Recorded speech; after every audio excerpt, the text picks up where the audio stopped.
Hello everyone, welcome to my channel Home Science Let's Crack It. Here I am Dr. वंदना गुप्ता और आज मैं आपको kidney disease में जो प्रिंसिपल ऑफ डाइट है यानी कि आहार के सिद्धांत को हम डिस्कस करेंगे।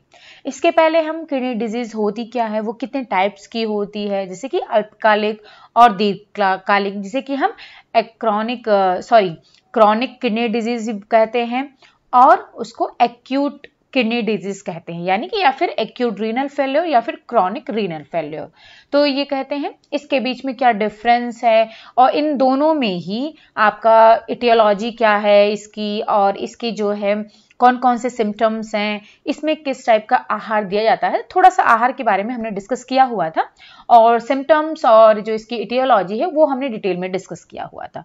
तो पूरे अच्छे से हमने ये सारा डिस्कस कर लिया है। जीएफआर के बारे में भी हमने डिस्कस किया हुआ था, तो गुर्दे रोग के बारे में हम पूरा डिस्कस कर चुके हैं। अब जो मेन आज हमें पढ़ना है वो है कि इसमें कौन सा प्रिंसिपल ऑफ डाइट दिया जाएगा, यानी कि आहार का जो सिद्धांत है वो कौन से सिद्धांत का पालन करेंगे हम। तो चलिए देख लेते हैं कि आहार में क्या क्या देना होता है और इसके साथ में जो न्यूट्रिशनल रिक्वायरमेंट होती है इसमें वो भी हम डिस्कस करेंगे। लेकिन उससे पहले कुछ इंपॉर्टेंट चीजें हैं, जैसे कि किडनी डिजीज में अगर इसके हम फंक्शन की बात करें कि ये काम क्या करता है, तो थोड़ा सा हम इसको देख लेते हैं किडनी के बारे में। चलिए कुछ इंपॉर्टेंट चीजें हैं, बहुत इंपॉर्टेंट हैं, वो हम पहले डिस्कस कर लेते हैं, उसके बाद में हम प्रिंसिपल ऑफ डाइट पर आएंगे। तो देखिए किडनी में क्या है, हमने आपको वेस्ट प्रोडक्ट, हम स्टार्टिंग से ही आपको ये डिस्कस कर रहे हैं कि वेस्ट प्रोडक्ट को हमारे शरीर से बाहर निकालने में हमारा जो किडनी है वो मदद करता है। तो जो भी ये वेस्ट प्रोडक्ट होते हैं उनको नाइट्रोजनस वेस्ट प्रोडक्ट कहते हैं। क्या बोलते हैं इन्हें? नाइट्रोजनस वेस्ट प्रोडक्ट कहते हैं, जिसमें कि आपके कौन कौन से आ जाएंगे जो नाइट्रोजनस वेस्ट प्रोडक्ट है, जैसे कि आपका यूरिया आ जाएगा, ओके, और ठीक है, यूरिया हो गया, यूरिक एसिड यानी कि जिसे कि हम हिंदी में यूरिक अम्ल कहते हैं, और क्रिएटिनिन, ओके। ये हमारे नाइट्रोजनस वेस्ट प्रोडक्ट हैं, जो कि जब नाइट्रोजन का मेटाबॉलिज्म होता है तो उससे ये उत्पन्न होते हैं, ओके। तो ये वेस्ट प्रोडक्ट होते हैं जिनको कि हमारे शरीर से बाहर निकालने में हमारी जो किडनी है वो मदद करती है। अब ये जो आपका सामान्यतः क्या होता है, जो किडनी होती है नाइट्रोजन चयापचय से, यानी कि नाइट्रोजन का जो मेटाबॉलिज्म होता है उससे जो उत्पन्न वेस्ट प्रोडक्ट होते हैं, यानी कि अपशिष्ट पदार्थ होते हैं, उनको शरीर से बाहर निकाल देता है, ओके। लेकिन जब डिजीज होता है तो जो हमारी किडनी है वो प्रॉपर तरीके से अपना काम नहीं कर पाती है, क्योंकि जो किडनी की कैपेसिटी है, क्षमता है, वो जो है कम हो जाती है या फिर खत्म हो जाती है। तो इस वजह से ये जो अपशिष्ट पदार्थ है वो हमारे शरीर से बाहर नहीं निकल पाते हैं और ये जो है किडनी डिजीज कॉज करते हैं, ओके। अब जो किडनी है वो क्या करती है, पानी है, सोडियम है, पोटेशियम है, कैल्शियम, फॉस्फेट और मैग्नीशियम, इनकी जो अधिक मात्रा है उसको भी बाहर निकालने का काम करती है। अब जो ये नाइट्रोजनस वेस्ट प्रोडक्ट है इनको तो हमारे शरीर से बाहर निकालती ही है, ठीक है, इनको तो हमारे शरीर से बाहर निकालने का काम करती ही है।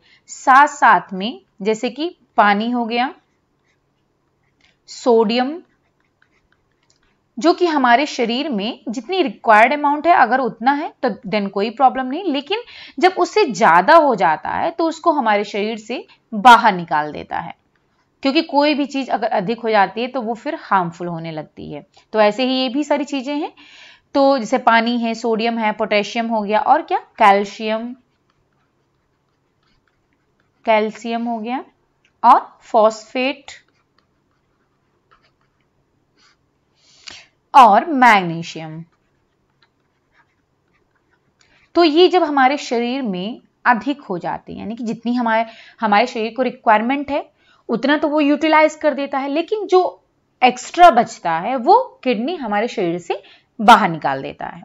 लेकिन जब किडनी फेल हो जाती है, यानी कि किडनी डिजीज हो जाएगी, किडनी फेल हो जाएगी, तो ये जो अपशिष्ट पदार्थ हैं वो हमारे शरीर में क्या होते हैं, बाहर नहीं निकल पाते और बढ़ने लगते हैं।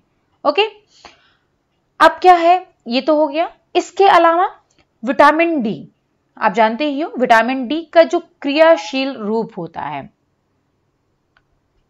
जब हमने विटामिन डी पढ़ाया था आपको, विटामिन डी का वीडियो भी मैंने डाला हुआ है, तो आप देख सकते हो। तो उसमें मैंने बताया था कि जो विटामिन डी है इसका क्रियाशील रूप, यानी कि एक्टिव फॉर्म, क्रियाशील रूप जिसे कि एक्टिव फॉर्म बोलते हैं,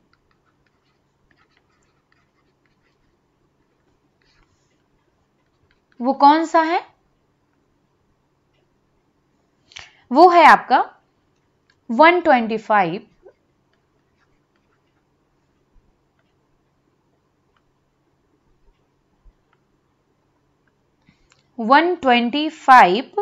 डाइहाइड्रोक्सी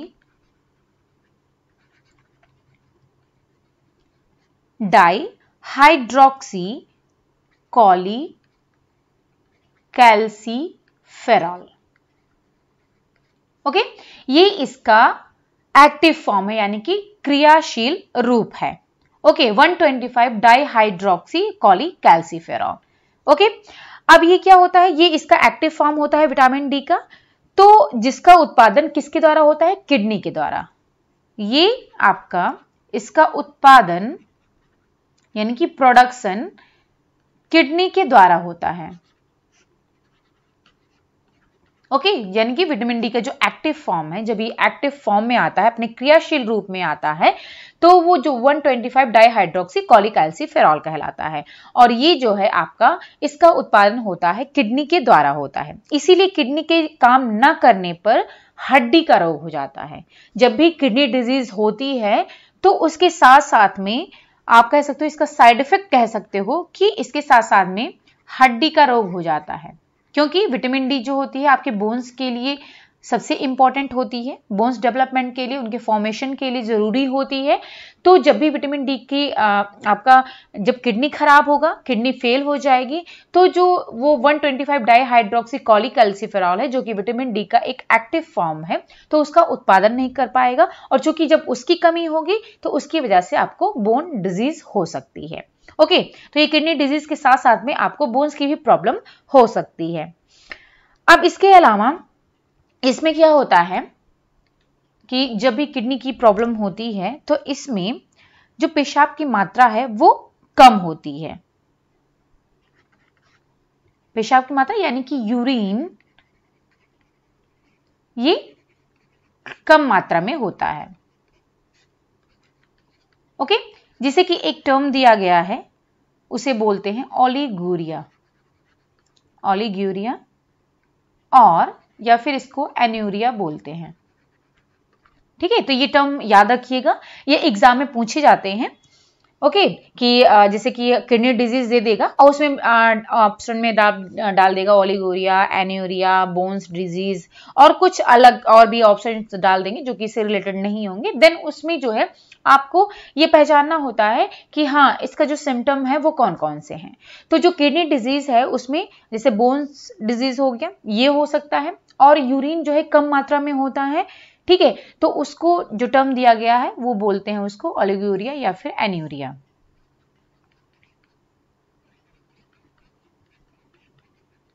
ओलिगोरिया या एन्यूरिया। ओके, ये टर्म दिया गया है, जब भी यूरिन कम मात्रा में होता है तो उसको ये टर्म दिया गया है, ओलिगोरिया या फिर एन्यूरिया कहते हैं। तो ये हो जाता है।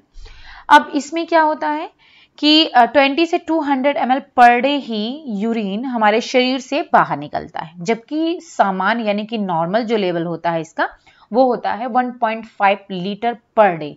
यानी कि जो सामान्य एक नॉर्मल, जब हमें कोई भी प्रॉब्लम नहीं है यानी कि किडनी डिजीज नहीं है, तो सामान्य क्या होता है 1.5 यानी कि 1.5 litre per day urine output होना चाहिए होता है, यानी कि इतना होता है। यूरिन शरीर से बाहर निकलता है, ओके, 1.5 लीटर पर डे जब नॉर्मल कंडीशन में हम होते हैं। लेकिन जब किडनी की प्रॉब्लम होती है, किडनी डिजीज में क्या होता है, इसकी मात्रा घट जाती है। कितना? 20 से 200 ml पर डे। देख सकते हो आप कितना कम हो गया है यहां पर, 20 से 200 पर डे, जबकि नॉर्मल कितनी है, 1.5 लीटर पर डे। ओके, तो जब डिजीज होता है तो जैसा कि हमने बताया टर्म ओलिगोरिया, जिसमें कि यूरिन की मात्रा कम हो जाती है, ये कितनी हो जाती है, 20 से 200 ml पर डे हो जाता है। ओके, ये हो गया। तो ये कुछ इंपॉर्टेंट फंक्शंस थे किडनी डिजीज के, जो कि हमने यहां पर डिस्कस कर लिए हैं। अब हम बात करते हैं प्रिंसिपल ऑफ डाइट की। चलिए फटाफट इसको भी देख लेते हैं। प्रिंसिपल ऑफ डाइट यानी कि इसके जो सिद्धांत हैं।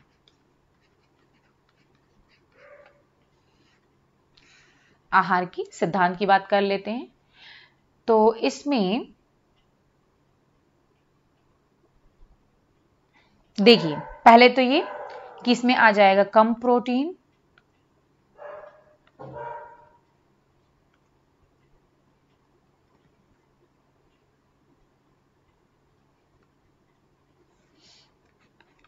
पहला आ जाएगा कम प्रोटीन, ये हम पहले भी बता चुके हैं, ठीक है।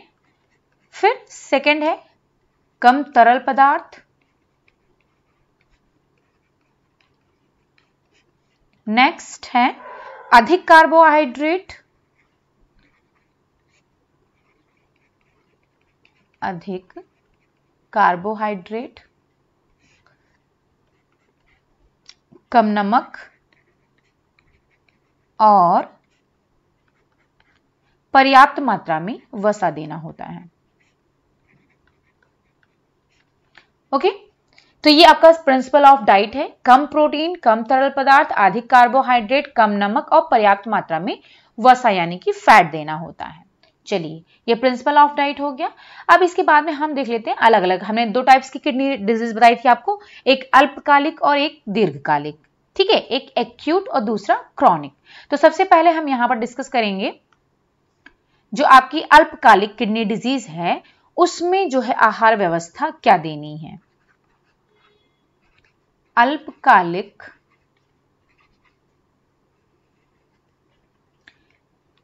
किडनी फेल होने में आहार व्यवस्था।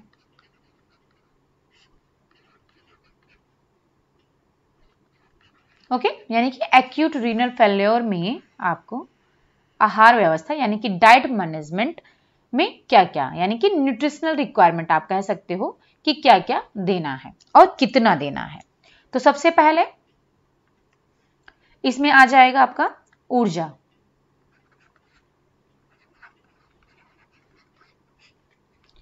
ऊर्जा मीन्स एनर्जी।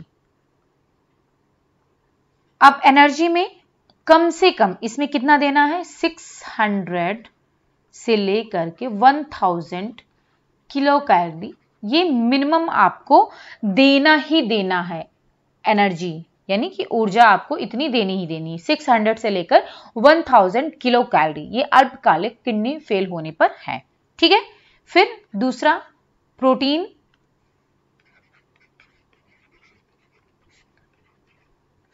तो प्रोटीन में आपको खून में, देखिए खून में यूरिया का जो स्तर है उस पर प्रोटीन दिया जाता है, यानी कि यूरिया का लेवल क्या है उसके लेवल के अकॉर्डिंग ही प्रोटीन दिया जाता है।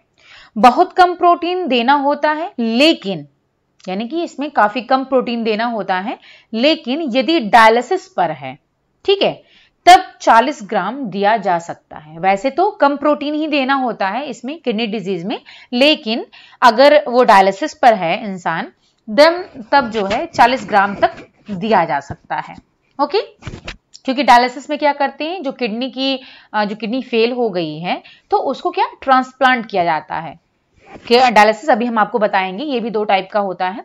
तो इसमें भी क्या करते हैं कि किडनी जो है आपका वो ट्रांसप्लांट कर दिया जाता है, जिससे कि क्या होता है कि जो आपकी किडनी है अब वो अच्छे से काम करने लगेगी।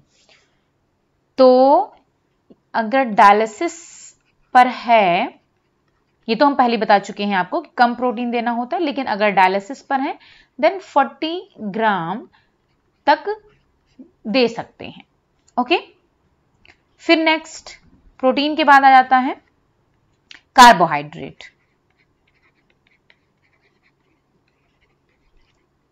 कार्बोहाइड्रेट, अब कार्बोहाइड्रेट में कम से कम 100 ग्राम पर डे जो है आपको ऊतक प्रोटीन यानी कि जो टिश्यू प्रोटीन है उसको टूटने से रोकने के लिए देना आवश्यक होता है। अब देखिए, आपका प्रोटीन आप कम ही दे रहे हो, किडनी डिजीज में प्रोटीन कम देना होता है।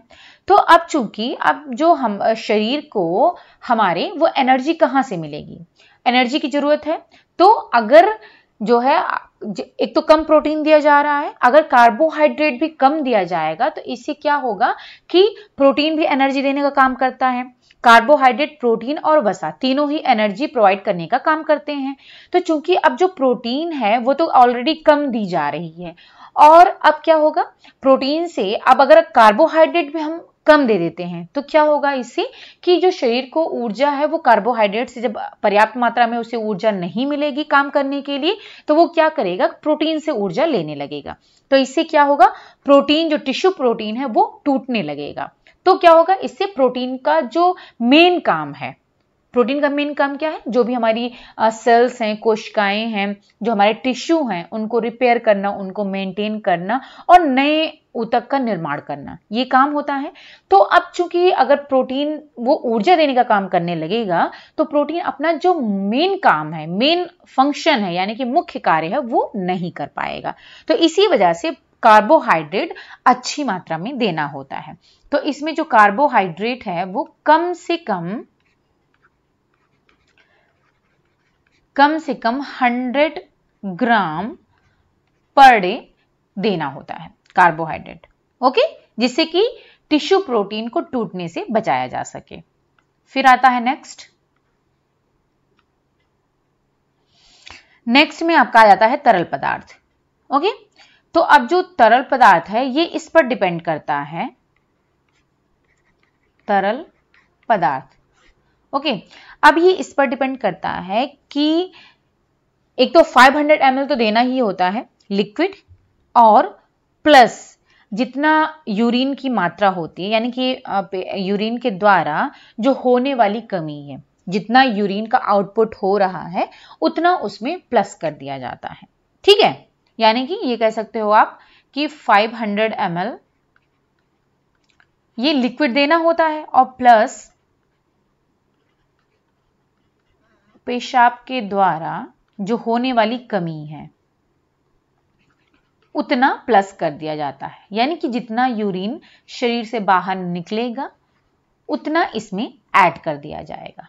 ओके, फिर आता है नेक्स्ट, तरल पदार्थ के बाद सोडियम की बात कर लेते हैं।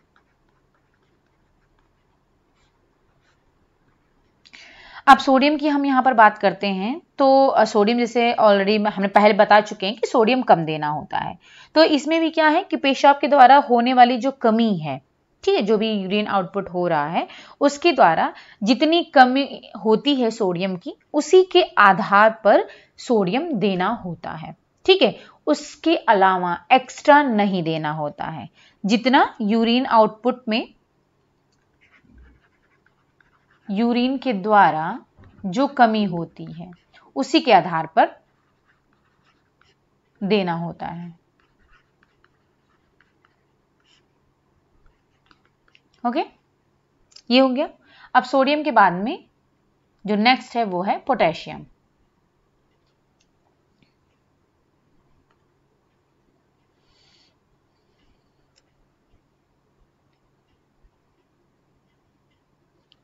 चलिए, नेक्स्ट है पोटेशियम।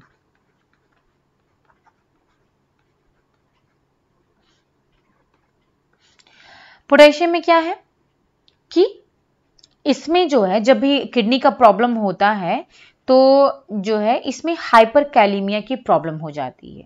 किडनी डिजीज में हाइपरकैलेमिया की दिक्कत आने लगती है, यानी कि पोटेशियम जो है वो ब्लड में बढ़ने लगता है। तो इस वजह से इसमें पोटेशियम कम दिया जाता है। पोटेशियम जो है वो कम देना होता है। क्यों देना होता है? क्योंकि इसमें हाइपरकैलेमिया हो जाता है। जो भी किडनी डिजीज के पेशेंट हैं उनमें हाइपरकैलेमिया की प्रॉब्लम होती है। ओके, तो इसी वजह से हाइपरकैलेमिया की प्रॉब्लम की वजह से पोटेशियम कम देना होता है, क्योंकि हाइपरकैलेमिया का मतलब है कि ब्लड में पोटेशियम का बढ़ना। ओके,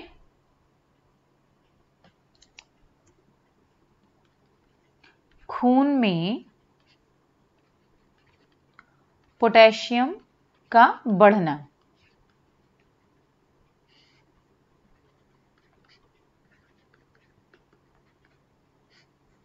ओके, इसे हाइपरकैलेमिया कहते हैं। तो ये इसमें दिक्कत आती है किडनी में, इस वजह से पोटेशियम कम देना होता है। चलिए अब नेक्स्ट देख लेते हैं।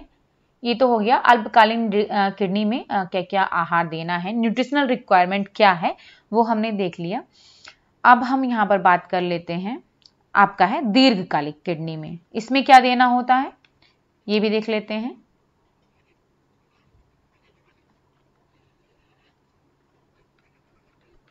दीर्घकालिक किडनी फेल में यानी कि क्रॉनिक रीनल फेल्योर में आहार व्यवस्था, डाइट मैनेजमेंट।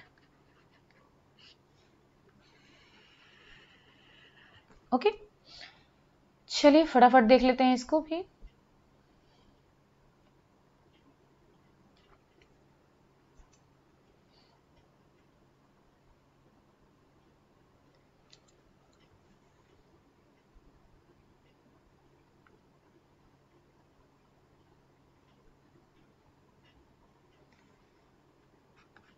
तो सबसे पहला है इसमें ऊर्जा।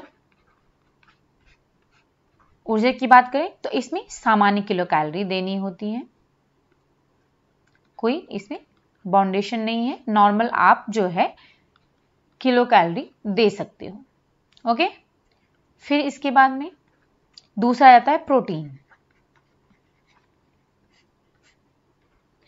अब प्रोटीन की हम यहां पर बात कर रहे हैं तो इसमें 0.5 ग्राम पर केजी ऑफ बॉडी वेट के अकॉर्डिंग प्रोटीन को देना होता है। ठीक है, अब इतना अगर आप प्रोटीन देते हो तो ये जो प्रोटीन मतलब 0.5 ग्राम जो प्रोटीन दिया जा रहा है पर केजी बॉडी वेट, इस प्रोटीन को जीएफआर जो कि हम पहले बताया था मैंने आपको कि ग्लोमेरुलस जो फिल्ट्रेशन रेट है उसके आधार पर इसको समायोजित किया जा सकता है।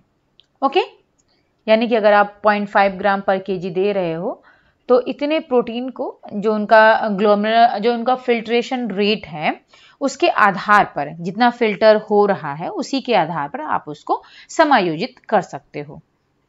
तो इसमें देना होता है 0.5 ग्राम पर केजी बॉडी वेट।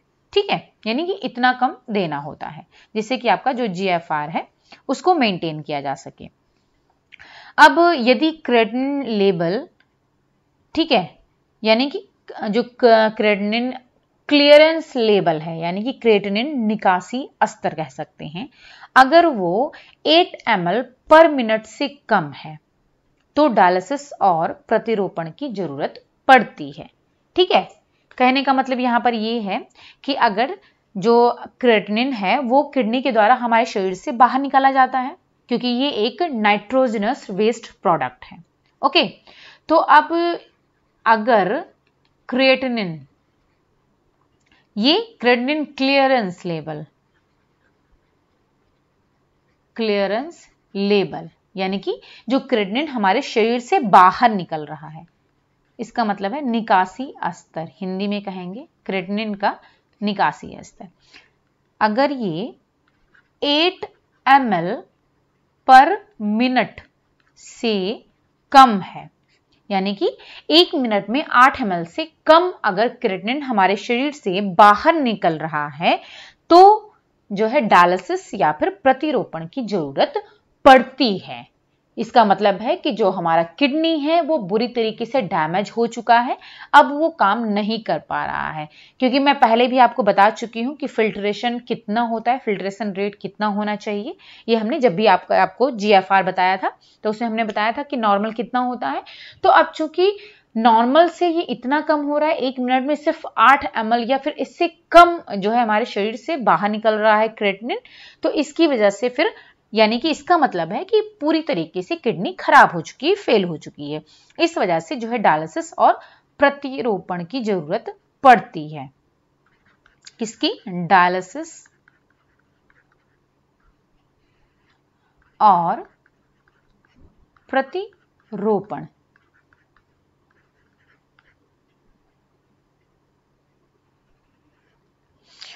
ओके, चलिए, तो ये तो हो गया प्रोटीन की बात। इसके बाद में आता है तरल पदार्थ। अब जो तरल पदार्थ है तो इसमें भी वही सेम है जो अल्पकालिक में था कि 500 ml आपको देना है और प्लस जितना यूरिन के द्वारा कमी हो रही है, यूरिन द्वारा होने वाली कमी। ओके, तो ये सेम है। तरल पदार्थ के बाद आ जाता है सोडियम।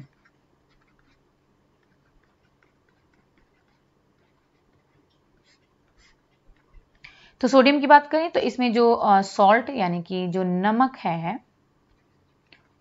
वो देना होता है 2.4 ग्राम पर डे। ओके, 6 ग्राम नॉर्मल होता है, लेकिन चूंकि इसमें सोडियम कम मात्रा में देना होता है तो इसलिए 2.4 ग्राम पर डे सोडियम आप दे सकते हो। फिर आ जाता है, अब नेक्स्ट आ जाता है आपका पोटेशियम।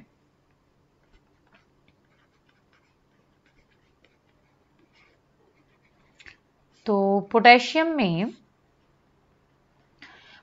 में 4 ग्राम पर डे ये दिया जा सकता है। इतना पोटेशियम 4 ग्राम पर डे दिया जा सकता है। ओके, तो ये हो गया अल्पकालिक किडनी में जो न्यूट्रिशनल मैनेजमेंट होता है वो कैसे किया जाता है, और जो दीर्घकालिक किडनी डिजीज में उसमें किस तरीके से किया जाता है, तो वो हमने डिस्कस कर लिया। अब यहां पर हम डायलिसिस के बारे में थोड़ा सा डिस्कस कर लेते हैं। अब डायलिसिस में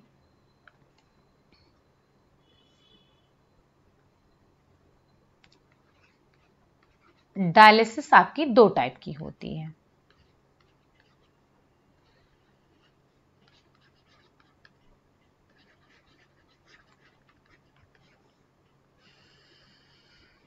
ओके,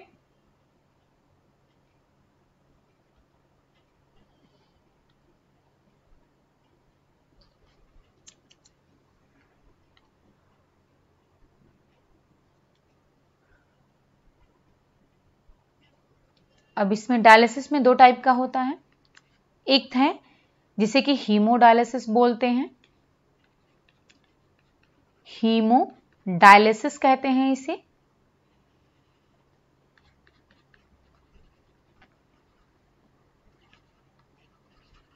और दूसरा है पेरिटोनियल डायलिसिस।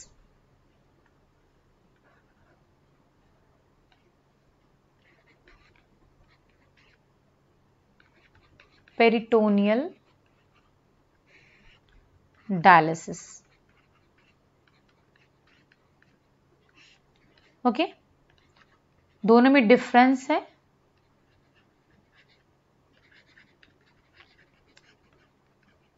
ठीक है, अब इसमें 2 टाइप का है, हीमोडायलिसिस और पेरिटोनियल डायलिसिस। हीमोडायलिसिस में क्या होता है, इसमें कृत्रिम किडनी जिसे कि हीमोडायलाइजर बोलते हैं का उपयोग ब्लड से जो भी वेस्ट प्रोडक्ट है यानी कि जो अपशिष्ट पदार्थ हैं उनको बाहर निकालने के लिए किया जाता है। यानी कि हीमोडायलिसिस में कृत्रिम किडनी का प्रयोग किया जाता है, यानी जो किडनी आपकी पूरी तरीके से फेल हो गई है तो उसकी जगह पर एक आर्टिफिशियल किडनी लगा दी जाती है। तो वो किसके द्वारा होता है, हीमोडायलिसिस के थ्रू होता है। ओके, अब इस कृत्रिम किडनी को बोलते हैं हीमोडायलाइजर।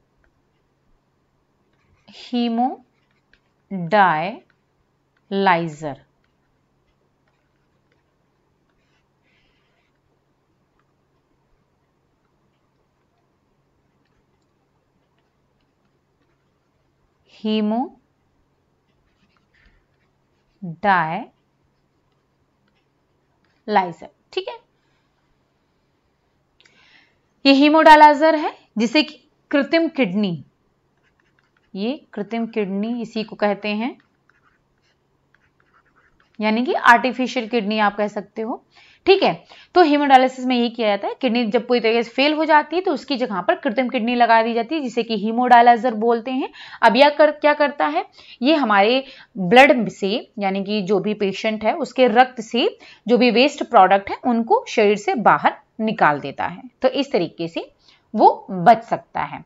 ये फाइनल मतलब ये लास्ट प्रोसेस होता है जब दवा से और किसी भी तरीके से अगर इंसान नहीं सही हो रहा है, यानी कि उसका जो है मैक्सिमम किडनी डैमेज हो गया है, फेल हो गया है, तब जो है डायलिसिस प्रोसेस की जाती है।